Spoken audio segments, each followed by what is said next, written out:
Subscribe कीजिए ध्येय IAS channel को और बेल आइकन को दबाइए लेटेस्ट वीडियो सबसे पहले देखने के लिए।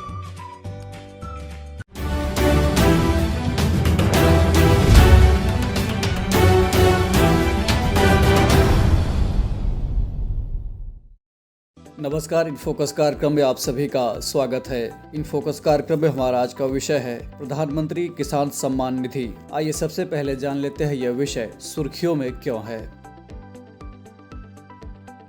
कॉमनवेल्थ ह्यूमन राइट्स इनिशिएटिव के कार्यकर्ता वेंकटेश नायक ने आरटीआई के तहत पीएम किसान सम्मान निधि के बारे में कुछ चौंकाने वाली जानकारियां जुटाई है।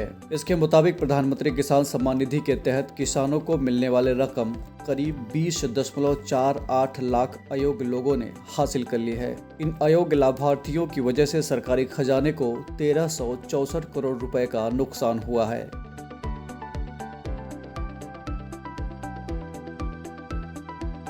क्या है पीएम किसान सम्मान निधि योजना?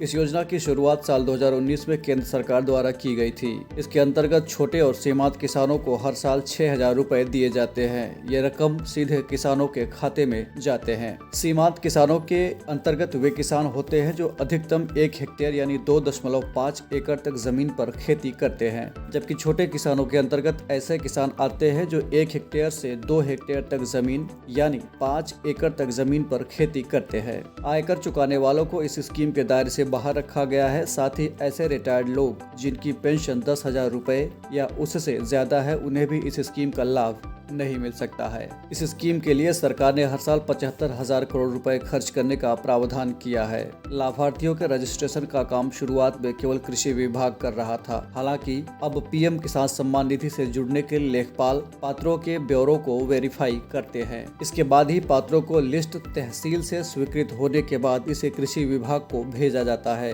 लाभार्थी का नाम मंजूर होने के बाद 3-4 महीने बाद ही खाते में पैसा आता है।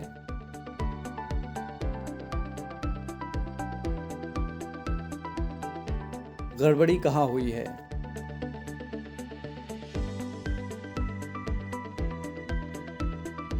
कृषि मंत्रालय के मुताबिक अयोग्य लाभार्थियों के अंतर्गत 2 तरह के लाभार्थी शामिल हैं। कुछ अयोग्य लाभार्थी ऐसे हैं जो इस स्कीम की पात्रता की शर्तों को पूरा नहीं करते हैं। दूसरी श्रेणी में ऐसे लोग आते हैं जो आयकरदाता किसान हैं। इस स्कीम के लाभार्थियों के लिए आधार नंबर अनिवार्य था और पैसा उनके खातों में ट्रांसफर किया जाना था। सरकार के पास सभी टैक्स पेयर्स का डेटाबेस है। हर टैक्स पेयर का आधार भी पैन कार्ड से लिंक्ड है। ऐसे में पीएम किसान का डेटा इनकम टैक्स डेटाबेस से मिलान करना जरूरी था ताकि इनकम टैक्स पेयर्स को पीएम किसान निधि स्कीम से बाहर रखा जा सके।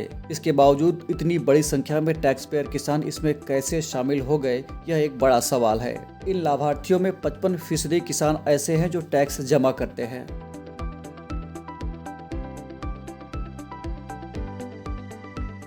क्या खामियां रह गई इस योजना में?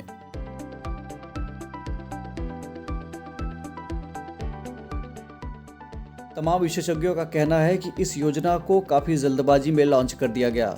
जल्दबाजी के चक्कर में स्थानीय स्तर पर प्रशासन ने यह ध्यान नहीं दिया कि कौन से किसान इस स्कीम के पात्र हैं और कौन से नहीं है। इसी वजह से इतनी बड़ी संख्या में अयोग्य लोग इस स्कीम में शामिल हो गए। इस स्कीम की सबसे बड़ी खामी ये मानी जा रही है कि इसमें ऐसे लोगों को ही शामिल किया गया है जो जमीन के मालिक हैं। किराए पर खेती करने वाले या बटाई पर खेती करने वाले किसानों को इसमें शामिल नहीं किया गया है, जबकि तुलनात्मक रूप से देखा जाए तो बटाई पर खेती करने वाले किसानों की हालत ज्यादा खराब है।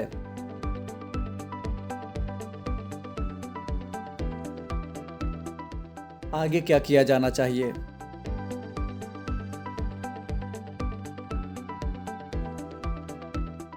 मौजूदा समस्या को देखते हुए सरकार का सबसे पहला कदम यह होना चाहिए कि वह इन पैसों की रिकवरी करे। हालांकि शुरुआत में सरकार ने कोशिश भी की कि ऐसे अयोग्य लाभार्थी खुद ही इस पैसे को वापस कर दे, लेकिन यह जमीनी स्तर पर सच होना बड़ा मुश्किल काम था। ऊपर से महामारी के इस दौर में जहां लोगों की कमाई पर बुरा असर पड़ा है, लोगों का पैसे वापस करना और भी मुश्किल काम है। इसलिए अब सरकार इन अयोग्य लाभार्थियों के नाम हटाने और इस पैसे को रिकवर करने की कोशिश में लगी हुई है। इसके अलावा कुछ जानकारों का सुझाव है कि सरकार को पीएम किसान सम्मान निधि का मासिक डेटा जारी करना चाहिए ताकि शोधार्थी इस डेटा का विश्लेषण कर सके और इस स्कीम में सुधारों को लेकर सुझाव दे सकें।